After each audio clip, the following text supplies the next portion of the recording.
Zelensky and his government was basically within 2 hours of getting to Donetsk, my hotel is shelled by artillery, I believe a 155 millimeter artillery shell. It's a NATO standard shell, either coming from a French or a British howitzer.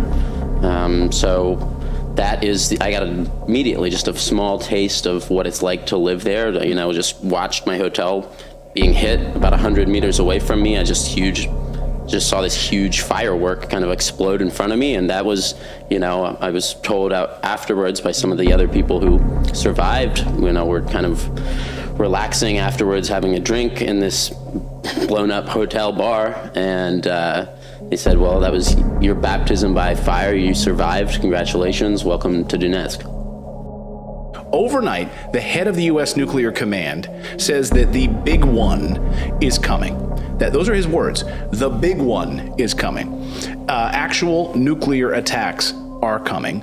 The Navy Admiral Charles Richard says, quote, this Ukraine crisis that we're in right now is just the warm-up act. And he basically says, and he's the head of the U.S. Strategic Command, he says the big one is coming, and it's going to be very long before we're going to get tested in ways that we haven't been tested in a long time. And it isn't going to be very long before we're going to get tested in ways that we haven't been tested in a long time. So specifically, he's talking about this nuclear posture review, NPR, which changes our position effectively and allows the United States a first strike using nuclear weapons if all else fails. You have this strange announcement that we're suddenly sending, after 8 months of no accountability, a few hundred soldiers under a brigadier general into Ukraine with the mission of somehow or another tracking all of the equipment that's being sent. Well, we already know that large quantities of the equipment are being sold off to others around the world, including ISIS. What is this really all about? I mean, we've been at this for 8 months. We've spent $65 billion, and now suddenly we're worried about accountability. This is beginning to look a little like an advance party for this very dangerous proposition that a multinational coalition of the willing, a force of perhaps 50, 60, 70, 80,000 Western troops, will eventually go into Western Ukraine.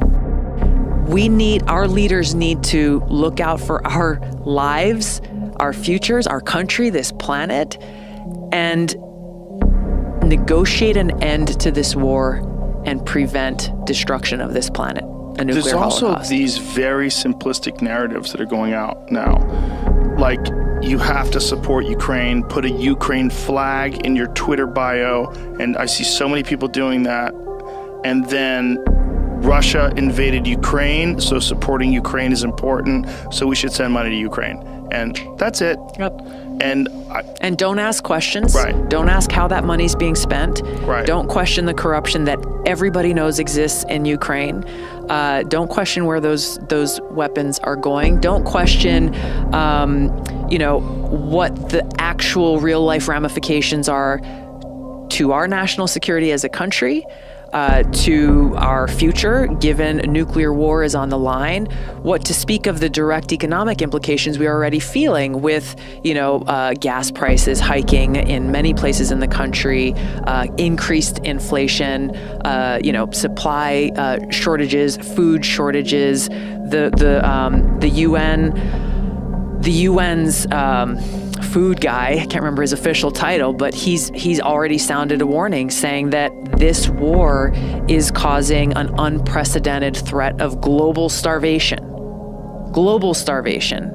So the ramifications of this, people are just like, okay, go to war, and here's more guns, and here's more weapons, and instead of actually being leaders and advocating for peace and a negotiated resolution where, yes, Ukraine's going to have to give up something. Russia's going to have to give up something.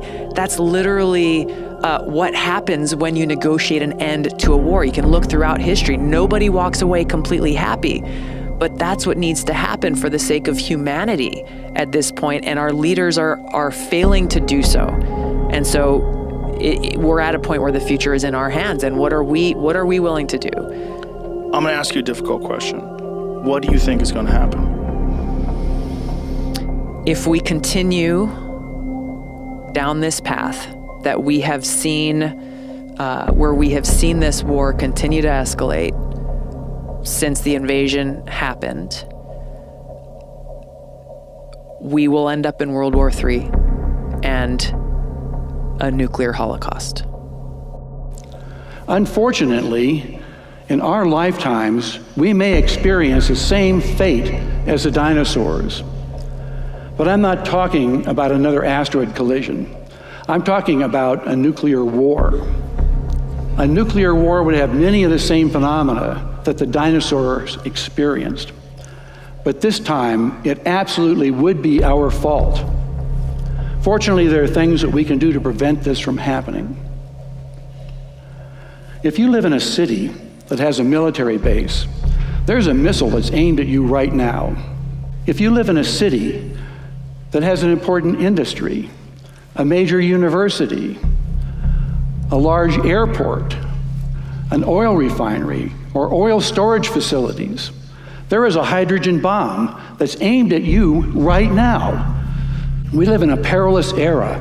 There are 15,000 nuclear weapons on the planet, and the 9 nuclear weapon states are in conflict with each other. The United States and North Korea, NATO and Russia, India and Pakistan. We're just one misunderstanding, one mistake, or one fanatic politician away from a nuclear conflict.